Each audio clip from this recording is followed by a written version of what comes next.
The growing insecurity trend has raised concern, especially as the Department of State Services says it has uncovered plots by the criminal element to stage violent protest. Earlier, I spoke to security expert Salaudeen. I began by asking him if the DSS is only trying to stop the Nigeria Labour Congress, that's the NLC, from carrying out its right to peaceful protests.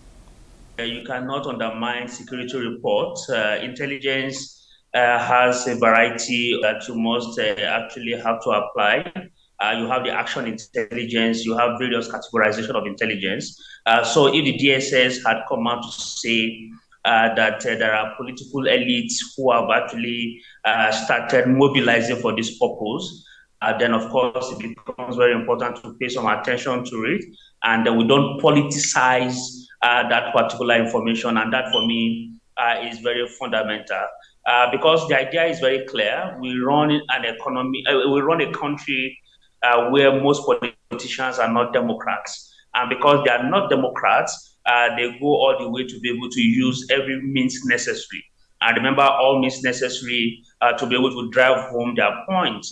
And of course, it will not be out of way to say that the issue of mobilization for purposes of protest to derail an ongoing administration, or just to seemingly make it look like there's a challenge on the ground, might not be out of place. So I think it would be good to be able to look at that intelligence, process it, and then of course review to be able to be sure that indeed it is something that requires a lot of attention. But fundamentally, I think the categories and the class of our political state, that becomes very clear that we take that into account. So at this juncture, what measures do you think the security agencies can put in place to ensure peace and stability in the country going forward?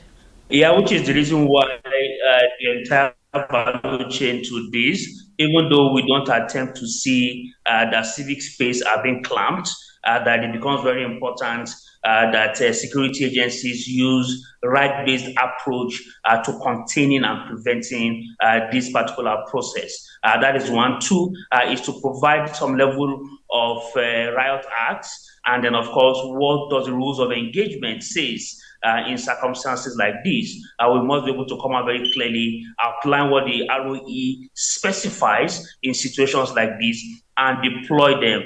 Third is the fact that we do not want to see any form of violence against unarmed citizens. A reoccurrence of NSAS is something that is palpable if security agencies mismanage this particular process.